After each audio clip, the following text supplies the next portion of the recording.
Marvel के super hero को देखकर आप लोग खूब तालियां बजाते हैं, खासतौर पे हल्क के लिए, जो बेहद आम है, बहुत शांत रहता है, लेकिन जब बात उसके अपनों पर, उसके मुल्क पर आती है तो उसका गुस्सा उसे ऐसे सुपर पावर में बदल देता है कि उसके सामने जो भी आता है वो नेस्तनाबूद हो जाता है। 22 साल पहले हिंदुस्तान को अपना हल्क मिला, देसी सुपर हीरो, जिसकी आवाज हिंदुस्तान से पाकिस्तान तक पहुंची। वो सुपर हीरो सनी गदर देओल सर। बहुत बहुत स्वागत है। Thank you. वो तारा सिंह है जो कैरेक्टर में पोर्ट्रे करता हूँ, वो ऐसा कैरेक्टर बन गया जैसे आप कह रहे हैं, हल्क का कैरेक्टर है कि जब आए। और हमारे यहाँ हिंदुस्तान में हमारे सुपर हीरोज़ हैं नहीं, कॉमिक्स उस तरह से हमारे महाभारत में हैं, सब जगह हैं, लेकिन नहीं, उसे हम लोग उस तरह से लेते नहीं हैं। पर मेरे को लगता है तारा सिंह एक इस तरह का कैरेक्टर बन गया कि वो एक सुपर हीरो की तरह लोगों के दिलों में बसा हुआ है। पाजी, इंटरव्यू पहले मैं शुरू करूँ उससे पहले आपके लिए मेरे पास एक मैसेज है। इस इंटरव्यू के पहले मैंने डिस्ट्रीब्यूटर से बात की, एग्जीक्यूटिव से बात की और ट्रेड एनालिस्ट से बात की, और उनका एक मैसेज है, मैं पढ़ के सुना रहा हूँ कि we are so happy and excited to you come back as a biggest iconic mass action hero Tara Singh, और ये गदर 2 जो है लोगों को थिएटर तक खींच के लेके आएगा। आपका रिएक्शन जानना चाहूँगा। जब से मैंने सुनना शुरू किया है, जब से एडवांस शुरू हुआ है, जिस तरह जब से लोग ट्रेड एनालिस्ट ने ये चीज़ें कहनी शुरू की, तो मुझे पहले तो यकीन नहीं होता था। तो मैंने एक दो बार बोला कि भाई ये सच है, ऐसे हो रहा है, नहीं हो रहा है। देन दे एश्योर मी कि हाँ देखिए ये इतना मतलब, पर इसका मतलब ये है कि आगे जाके ये बढ़ेगा या ये अभी इतना है। तो then they give me other datas. I said I don't know, I keep my fingers crossed and बस ये चाहूँगा कि गदर का जो, मैं तो यही कह रहा हूँ कि गदर का जो प्यार है जनता के अंदर, वो प्यार ही इस फिल्म को, और हमने पूरी कोशिश की है कि उसे और उभारे और आगे लिखे जाए। पाजी, एक सवाल पूछना चाहता हूँ। एक कामयाब फिल्म कामयाब होती है और एक्चुअली क्या होता है कि एक्टर प्रोड्यूसर तुरंत उसको इनकैश कराने के चक्कर में 2 साल में उसका सीक्वल लेके आ जाते हैं। 22 साल तक आप ना कहते रहे, और इतने वक्त तक आप ना कहने के बाद क्या उसका क्या रीज़न था, और आखिरकार ऐसा क्या रीज़न था कि आपने हाँ कह दिया कि नहीं यार चलो करते? देखिए, फिल्म इस तरह की फिल्म थी, हमें नहीं पता था कि वो ऐसे गदर मचाएगी। जब उसने गदर मचाई और जिस तरह से लोगों ने उसे चाहा, जिस तरह से लोगों ने उसे अपनाया, उसके बाद फिर और कहानी इतनी मुकम्मल है कि उससे हम कैसे आगे लेके जाएं। तो मुझे हमेशा डर था कि उसको मत छुओ जो चीज़ इतनी अच्छी बन चुकी है, ताकि उसका स्वाद ना खराब हो जाए। राइट, बट जब शर्मा जी और शक्तिमान जी ये लेकर आए लाइन मेरे पास, तो मुझे अच्छी लगी, because it is placed in the period which is just closer to the 1947, so it is 1971, and वो कहानी उस वक्त की है जब हमारे नेबर्स के साथ हिंदुस्तान का आपस में काफ़ी वो चल रहा था।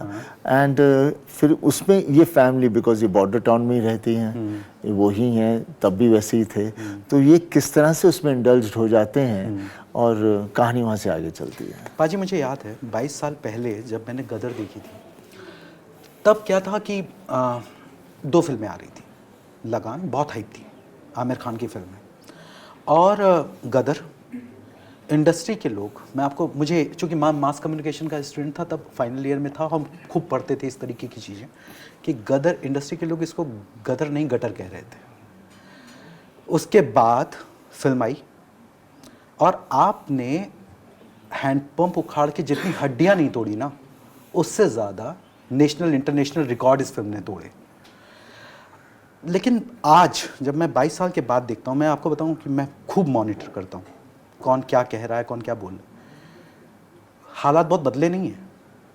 गदर का ट्रेलर आया और किसी की टाइमलाइन पे मुझे एक ट्वीट नहीं दिखाई दिया, एक पोस्ट नहीं दिखाई दिया। बदले हालात नहीं। वो तो रहेगा, ऐसे ही रहेगा। और मैं तो इन चीज़ों से इतना यूज्ड हूँ कि मैं इन चीज़ों की परवाह ही नहीं करता, और पहले भी नहीं करता था, तो इसलिए कभी प्रभाव कब क्यों करूँगा। मैंने बोला जो भी है फिल्म आपको बनाती है, आप फिल्म को नहीं बनाते। और जो अच्छी फिल्म है तो जनता उसको लेती है और उससे फिर गदर बना देती है। गदर बना देती है। और गदर जानते हैं, मुझे लगता है, जो मेरा अपना ऑब्जर्वेशन है, गदर से लोग कनेक्ट क्यों करते हैं?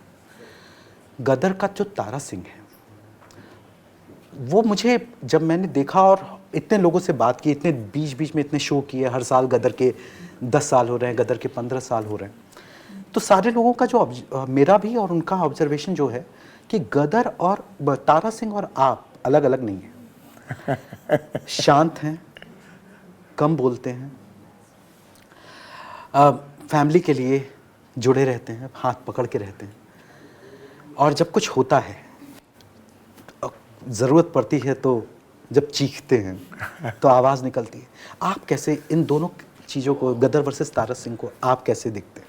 देखिए, मैं हमेशा कहता हूँ कि हम एक्टर हैं और हमारे अंदर हर तरह के इंसान बसे हुए हैं। हम एक वैशी भी हैं, हम एक अच्छे भी हैं, हम एक दयालु भी हैं, हम एक लड़ाकू भी हैं, हम कनिंग भी हैं, हम चीटर्स भी हैं, सब कुछ हमारे अंदर भरा हुआ है। तो ये जब एक्टर इन सब चीज़ें जो उनके अंदर भरी हुई हैं, गुण जब उन्हें सब्जेक्ट्स आते हैं, उसमें जो अपने उस चीज़ को निकालता है, तब उसका मज़ा हमें आता है। और तो जितनी भी फिल्में मैंने की हैं, ऑब्वियसली मेरी mostly films have been the character जहाँ एक लड़का है, बच्चा है, फादर है या हस्बैंड है। वो सिंपल है, लेकिन जब वक्त आता है तो उस वक्त के साथ चलता है और कभी भी किसी चीज़ को आँच आने नहीं देता, जैसे एक फादर को होना चाहिए। तो वो एक चीज़ रही है और एक सच्चाई की रही है जो हमेशा सच्चाई के साथ रहता है। Because I'm a very honest person. I like to be as honest as possible. Not like to be, I am honest. झूठ बोलूँगा तो मेरे चेहरे पे दिख जाएगा मैं झूठ बोल रहा हूँ। तो मैं छुपा नहीं सकता। तो मैंने फिर झूठ जब छुपा नहीं सकता तो क्यों झूठ बोलना? मुझे गदर 1 में जो जीतू था, जीता, वो जो है ज़िद्दी था। आपके साथ पाकिस्तान जाने की ज़िद उसने की। ट्रेलर में दिख रहा है कि उसने बाइक लेने की ज़िद की, और आप जो है उसके साथ उसकी ज़िद मान रहे हैं हमेशा की तरह, उसको बाइक दिला रहे हैं, उसके साथ नाच गा रहे हैं। फिर मैं देखता हूँ करण की शादी का वो वीडियो जहाँ पूरी फैमिली एक साथ डांस कर रही है, एक साथ जुड़ी हुई है। तो वो राजवीर भी अब डेब्यू को तैयार है। मेरा सवाल कुछ अलग सा है। मैं ये पूछ रहा हूँ, आप देओल फैमिली को कैसे देखते हैं? अपने जैसे या यमला पगला दीवाना जैसे? मैंने कहा हम सब कुछ है, लेकिन प्यार और रिस्पेक्ट और प्रोटेक्शन जो एक दूसरे के लिए है, हम अपना बोलेंगे नहीं, मेरा नहीं, वो ठीक है। तो ये हमारा रहा है और हम वैसे ही रहेंगे। और ये मैं तो हमेशा सोचता हूँ कि हर परिवार ऐसा होता है। जब लोग कहते हैं नहीं आप ऐसे होना, नहीं भाई, मेरे हिसाब से तो हर परिवार ऐसा होना चाहिए। बिकॉज हम पीछे से यही देखते आ रहे हैं, क्यों बदलते हैं? You are so proud father. Rajveer अब डेब्यू करने जा रहा है, दोनों का वाओ, वेरी इमोशनल स्टोरी। कैसे देखते हैं अपने प्रोग्रेशन को बाप के तौर पर? देखिए, जब बाप बना हूँ और बच्चे मेरे आए हैं, तब मुझे एहसास हुआ कि बाप को क्या तकलीफ होती है। उसका दिल 24 घंटे रो रहा होता है, बिकॉज वो उनके अंदर घुसकर वो नहीं बन सकता, सिर्फ एक सहारे की तरह रह सकता है। और मैंने देखी है मेरे बेटे की फिल्म, मुझे तो बहुत पसंद आई। और राजश्री प्रोडक्शन है, उनका बेटा कर रहा है। सब ने जिस तरह की सिनेमा बनाते हैं, लेकिन ये सिनेमा वैसा ही है, लेकिन आज की जनरेशन का है, where there is a live-in relation, where ये सब चीज़ें होती हैं। So it has that all that thing into it, and it's very emotional. गदर 2 के बारे में जानना चाहता हूँ। तकरीबन कथा कंटिन्यूस हो गई है, किरदार वही हैं, डायरेक्टर साहब वही हैं, इमोशंस वही हैं, लेकिन अमरीश पुरी साहब की कमी खल रही है हमें, हम सबको। और मनीष अब आए हैं, आपने उनके साथ शूट किया है बतौर खलनायक, आप क्या कहेंगे, कैसे हैं वो? देखिए, काफ़ी शर्मा जी ने मुझे एक्टर्स दिखाए थे, पर मुझे मनीष बहुत सही लगा था और देसी लगा था, सही लगा था। तो I am all for him and he has done a good job.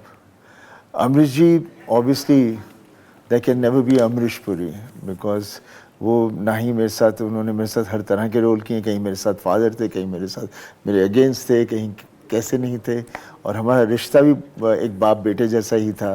And he is somebody whom I will always keep missing. पाजी, आप प्रमोशंस के लिए अभी गए बीएसएफ वालों के बीच में, और उनके चेहरे पे जो खुशी नज़र आई और आपके चेहरे पे जो खुशी नज़र आई, वो ऐसा नहीं था कि कोई स्टार जो है ना सिर्फ फिल्म प्रमोशन के लिए चला गया। उनके लिए जो है आप उनके रियल स्टार हो। बॉर्डर, गदर, शहीद, कैसा रहा वो तजुर्बा, वो उस तरीके से बहुत ही प्यारा था। मैं आई विश मैं वहाँ बहुत पहले गया होता, पर इस वक्त मौका मिला।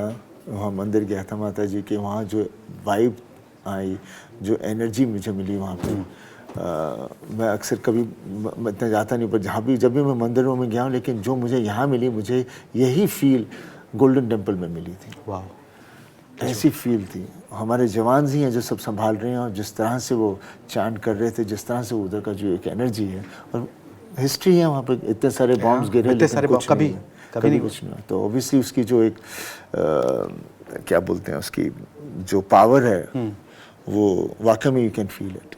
अब कोई सवाल नहीं है, मैं चाहता हूँ कि आप अपने ऑडियंस से रूबरू होइए।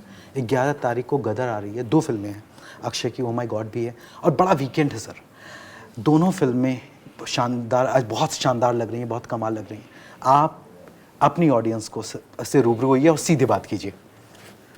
क्या कहूँ मैं, कि दोनों को देखूं या गदर को देखूं? मर्जी आपकी। मर्जी आपकी पाजी। नहीं, हम सब एक हैं, और there is enough space for all of us. और मैं चाहूँगा कि आप जाके दोनों फिल्में देखिए, जो आपको पसंद आएगी वो आप दोबारा देखेंगे। बाकी हर फिल्म में हम, जो भी प्रोड्यूसर होता है, बहुत इन्वेस्ट करता है। उसके टेक्नीशियंस एंड एक्टर्स कम से कम 100 दिन प्लस उसके ऊपर लगे रहते हैं। तो उसे हमारे क्रिटिक्स और हेटर्स जो होते हैं उस फ़ोन पे, उसका कचरा कर देते हैं और जी उसी के ऊपर रहे हैं जिसे वो गिरा रहे हैं। Yes, that's true. You know, उससे जीने दोगे तो आपको एंटरटेन मिलेगी, लेकिन अफसोस है। पर मैंने कभी परवाह इसलिए नहीं की, क्योंकि जनता हमारी क्रिटिक है, जनता हमें प्यार करती है, जनता को पिक्चर देखनी है, जनता को अच्छी लगती है। तो मैं कभी किसी क्रिटिक या कौन है क्या नहीं है, मैं उसे कुछ भी नहीं समझता। मैं इस वक्त बोलते हुए शायद लोगों को बुरा लगेगा, I have no disrespect for anybody, but as a human being I don't think you have a right to insult or put down anybody, because you wouldn't like that happening to you. So you all should stop doing that. Live a life, not of a thing where there's so much of hatredness all the time pouring out of you all. The world is to be loved and lived. So my humble request to you all, मेरे बारे में जो लिखना लिखते जाइए, मुझे कोई परवाह नहीं, पर कोशिश करिए कि हम सब अच्छे इंसान बन जाएं। और क्या कहूँ, आइए 11 अगस्त को गदर मचा दीजिए। Thank you.